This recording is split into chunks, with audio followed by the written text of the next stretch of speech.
बिस्मिल्लाहिर्रहमानिर्रहीम। अस्सलाम वालेकुम। मैं हूं अक्सा नाज, आप देख रहे हैं मेरा यूट्यूब चैनल इनसाइड न्यूजीलैंड।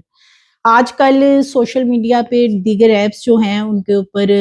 मुख्तलिफ एड्स आ रहे होते हैं कि सस्ती गाड़ी खरीद लें, सस्ता मोबाइल, लैपटॉप या दीगर डिवाइसेस के हवाले से ऐड लगाए जाते हैं अट्रैक्ट करने के लिए। उनकी प्राइस जो एक्चुअल प्राइस होती है उससे बहुत कम उसके ऊपर मेंशन की जाती है ताकि लोग अट्रैक्ट हों, लोग राब्ता करते हैं। मोबाइल नंबर भी साथ या कॉन्टेक्ट नंबर दिए होते हैं और इस वजह से कई आज तक जो है वो ऐसे वाक़यात हो चुके हैं, अफसोसनाक वाक़यात सामने आ चुके हैं। लेकिन लोग जो हैं वो इस बात को नहीं समझते और लालच में आकर राब्ता ना सिर्फ करते हैं बल्कि उस जगह पे पहुंच जाते हैं और उसके बाद फिर या कच्चे के या फिर पक्के के कोई ना कोई जो डाकू हैं, कोई क्रिमिनल्स हैं, वो उनको जो है वो फंसाने में कामयाब हो जाते हैं। तावान मांगा जाता है, कई लोग तावान दे के वापिस आ चुके हैं, कई लोग अपनी जान गंवा चुके हैं। लेकिन इस हवाले से जो है वो समझ क्यों नहीं आती कि अगर प्राइस बहुत कम किसी चीज़ की एक्चुअल प्राइस से कम लिखी गई है तो it's mean something is wrong. लेकिन इस चीज़ को समझना होगा। वीडियो आपसे शेयर करने का मकसद भी ये है कि इस वीडियो को शेयर भी करें और इस तरह के जो ऐड वगैरह हैं उनसे अवॉइड करें राब्ता करने से। एक शख्स लोधरा का रहायशी जो कि गाड़ी का एक ऐड देखता है कि गाड़ी बहुत सस्ती लगी हुई है, यानी गाड़ी की प्राइस जो उसकी असल कीमत थी उससे बहुत कम कीमत में गाड़ी और अच्छी हालत में तस्वीर भी साथ उससे शेयर की गई जब उसने राब्ता किया उस गाड़ी का ऐड वगैरह देखकर और उसके बाद ये अपनी फैमिली को बता के वहां से चला गया। इस शख्स के हवाले से फिर बाद में इत्तला आई कि इसकी तो डेथ हो चुकी है। इसकी तस्वीर यानी मुर्दा हालत में इसकी तस्वीर जो है वो शेयर की गई। इसके नाक में रुई वगैरह, कानों में, और इस तरीके से कफन में इसको लपेटा हुआ था। घर वालों ने इसका जनाजा भी पढ़ दिया, इसके कुल भी हो गए और अब इसके चेहलम की तैयारी हो रही थी कि बाहर की डोर बेल जो है वो हुई 3 रोज पहले और जब दरवाजा खोला गया तो ये शख्स सामने खड़ा था जिंदा सलामत हालत में। और खुशकिस्मती से ये कैसे बच के आया है, क्या इसने ऐसा किया कि जो कच्चे के डाकू थे कि वो ये वहां से निकलने में कामयाब हो गया। और इस शख्स को देखकर जो उस एरिया के लोग हैं जो कि इसकी नमाज़े जनाजा में भी वहां पे शामिल हुए और उसके बाद इसके जो कुलख्वानी वगैरह की गई थी तो वो लोग भी देख के इसको वक्ती तौर पे डर गए। जिसने देखा इसको आते हुए कि ये शख्स जो है ये तो दुनिया से जा चुका है, तो ये सामने कैसे आ गया। इसके अपने घर के लोग जो हैं वो कुछ बेहोश हो गए जब इसको सामने पाया है। खुशी से बेहोश हुए या कि अचानक उसको देख के कि इसके हवाले से तो जो तस्वीर और वीडियो सामने आई थी वो मुर्दा हालत में आई थी, तो ये जिंदा कैसे हो गया है। तो ये लोधरा का वाकया है और ये वहाँ की मशहूर एक फैमिली है, हकीम शोएब कुरैशी और अदरीस कुरैशी, ये दोनों भाई हैं और ये वहाँ पे काफ़ी फेमस फैमिली है और इनके हवाले से ये सारा मामला है जो सामने आया है। इसका जो शख्स है ये इसका नमाज़े जनाजा अदा कर दिया गया था और फिर ये जब अब वापस आया है तो ये क्या बता रहा है कि इसने वहां से किस तरीके से ये भागा है या किस तरीके से वो उनके चुंगल से ये आज़ाद हुआ है, ये मैं आगे चल के आपसे शेयर करती हूँ। इस शख्स के बारे में 7 जनवरी को बता दिया गया था कि ये मर चुका है और फिर 25 दिन बाद इसकी वापसी होती है। और ये जो शोएब कुरैशी है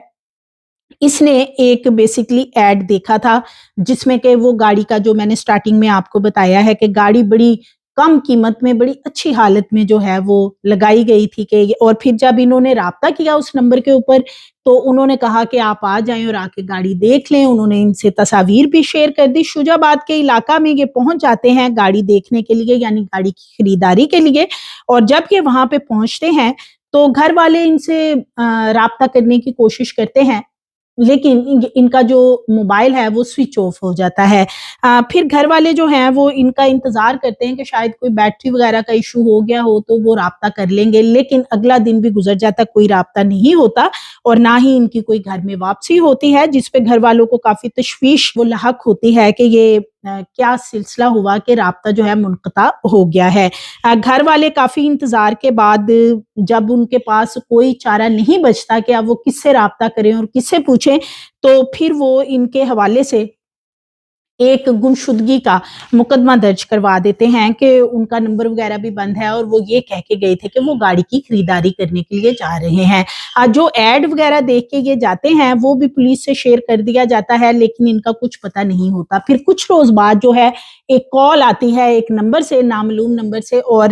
जिससे कि एक वीडियो शेयर की जाती है इनकी फैमिली के साथ, यानी इनका जो भाई है उनके साथ, अदरीस कुरैशी के साथ शेयर की जाती है वीडियो, जिसमें फिर शोएब कुरैशी को देखा जाता है कि उन्होंने बरहीना कर रखा होता है और बहुत ज्यादा टॉर्चर का निशाना बना रहे होते हैं। कालम गलोच जो ये कच्चे के डाकू जिस तरह के काम इनके पहले भी सामने इस तरह की वीडियोस आ रही हैं, ये कोई एक वाकया नहीं है, बहुत से वाकयात ऐसे पहले भी रिपोर्ट हो चुके हैं।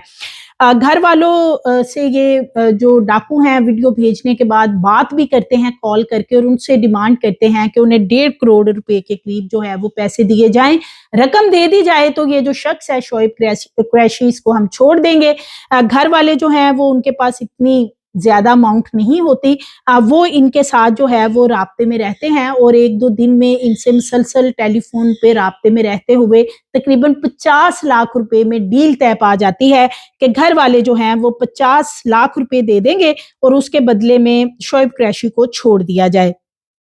वो कच्चे के डाकू जो हैं वो मान जाते हैं और वो इस डील के ऊपर डन ये करते हैं कि खानपुर का इलाका है, वहां पे पहुंच जाएं, पैसे दे दें और इस शख्स को आप साथ ले जाएं। जब ये उनके बताए हुए एड्रेस पे खानपुर पहुंचते हैं जहां पे डाकुओं ने इनको बताया होता है, तो डाकू वहां पे नहीं आते। दूसरी तरफ पुलिस को भी इसमें इन्वॉल्व कर लिया जाता है। ये जो फैमिली है ये पुलिस को सारा मामला जो है वो बता चुकी होती कि इस तरीके से उन्हें कॉल्स भी की जा रही हैं, वीडियो भी भेजी गई, वो भी इन्होंने पुलिस से शेयर की कि इस तरीके से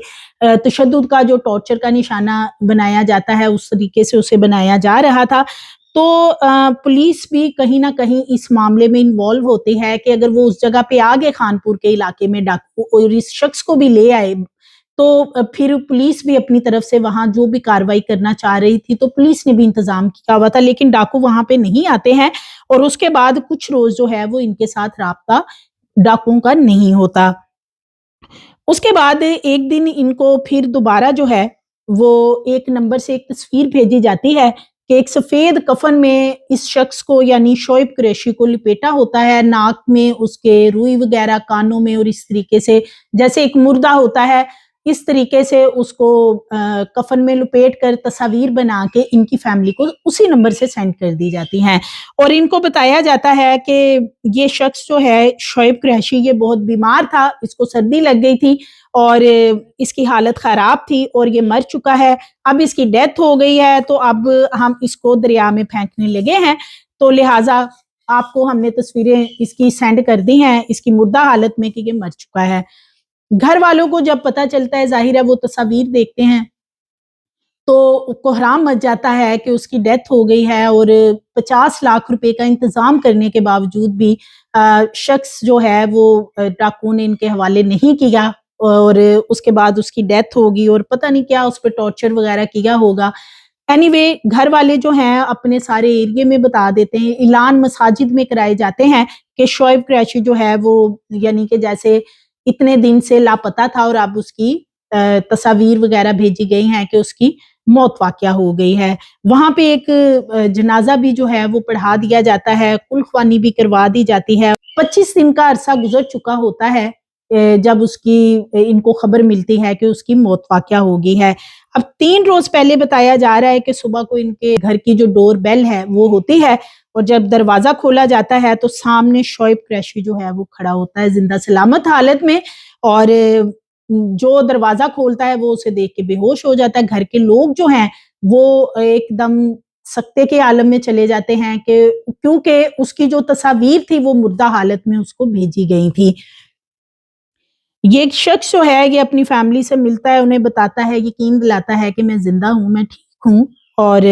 फिर ये अब बताता क्या है कि ये उनके चुंगल से कैसे निकल के आया है। इस शख्स का अपनी फैमिली को ये बताना है کہ اسے بہت زیادہ ڈاکوؤں نے تشدد کا نشانہ بنایا. یعنی وہ جو ایڈ لگایا تھا اور جس طریقے سے اس کو گاڑی کے لیے بلایا گیا تھا وہ بھی یہ شخص بتاتا ہے کہ وہ ڈاکو ہی تھے اور وہ اپنی آواز وغیرہ بدل کے جو ہے وہ بات کرتے تھے. تو جب یہ وہاں پہ پہنچتا ہے وہ اس کو اپنے ساتھ لے جاتے ہیں کہ تمہیں گاڑی دکھاتے ہیں اور پھر اس کو بس گاڑی دکھاتے وہ وہاں پہ لے جاتے ہیں جہاں پہ ان کا کوئی اپنا ڈیرا وغیرہ ہے یا جس جگہ پہ یہ ڈاکو رہتے تھے, اور پھر اس کے اوپر تشدد کرتے ہیں, اس کا ایڈریس پوچھتے ہیں گھر کا. یہ شخص ان کی کہتا ہے کہ میں نے کافی منت سماجت بھی کی کہ مجھے چھوڑ دیں, لیکن انہوں نے گھر کا جو ہے وہ نمبر وغیرہ لے کے اور پھر وہ ویڈیو وغیرہ جو بھیجی اور سارا کیا. اس دوران یہ شخص بتاتا ہے کہ سردی بہت زیادہ تھی, میری طبیعت بھی کچھ خراب ہو گئی اور یہ تقریباً نیم بے ہوش حالت میں وہاں پہ جو شدید سردی کی وجہ سے ہو گیا, اور کچھ کو اس کو برہنہ کر کے تشدد کا نشانہ بناتے رہے, تو اس کی وجہ سے بھی کافی زیادہ یہ لاغر ہو چکا تھا. وہ کہتا ہے کہ اس کو سنائی دے رہا تھا کہ ڈاکو یہ سمجھ رہے ہیں, یعنی وہ نیم بے ہوش تھا اور ڈاکو یہ سمجھ رہے تھے کہ یہ مر چکا ہے. انہوں نے اپنے پیروں سے ٹھڈے وغیرہ بھی مار کے اسے دیکھے کہ یہ مر چکا ہے, لیکن یہ جو شخص ہے یہ سخت جان تھا اور اس نے یہی وہاں پہ کوشش کی ڈرامہ کرنے کی کہ یہ واقعی مر چکا ہے, اگر وہ یہ سمجھ رہے ہیں کہ یہ مر گیا ہے. تو اس کے بعد انہوں نے اس کی وہ جو روئی وغیرہ اس کو لگائی یا جو کچھ بھی کیا وہ اسی لیے کیا کہ اس کی تصاویر بنا کے اس کی فیملی کو بھیج دی جائیں اور یہ بھی دیکھا جائے کہ کیا واقعی اس میں سانس نہیں ہے. لیکن یہ شخص جو ہے یہ اس کے کانوں میں کہیں نہ کہیں آواز جو ہے وہ کہتا ہے کہ پڑ رہی تھی کہ جیسے ان کو ایسے لگ رہا ہے کہ میں مر چکا ہوں. اس کے بعد وہ اس کو پھینک دیتے ہیں اور کہتا ہے کہ پھر اس نے وہاں کچھ لوگوں کی مدد لی, وہاں سے اس ایریے سے نکل کے آبادی کے ایریے میں پہنچا, وہاں سے لوگوں کی مدد لی اور پھر یہ اپنے گھر پہنچا ہے. تو یہ ساری صورتحال ہے. ویڈیو شیئر کرنے کا مقصد یہ ہے کہ آج کل یہ اس طرح کے ایڈز اٹریکٹ کرنے کے لیے لگائے جاتے ہیں, کم پرائسز چیزوں کی لگائی جاتی ہے, لوگ اٹریکٹ ہو جاتے ہیں. کئی لوگ تو ایسے بھی یہ واقعات سامنے آ چکے ہیں کہ خواتین کی آواز نکال کے تو ان کو ہنی ٹریپ بھی کر کے بلا لیا جاتا ہے. سو مزید ویڈیوز کے لیے چینل کو سبسکرائب کریں, لائک کریں, بیل آئیکن کو پریس کریں تاکہ آنے والی ویڈیوز آپ کو ملتی رہیں.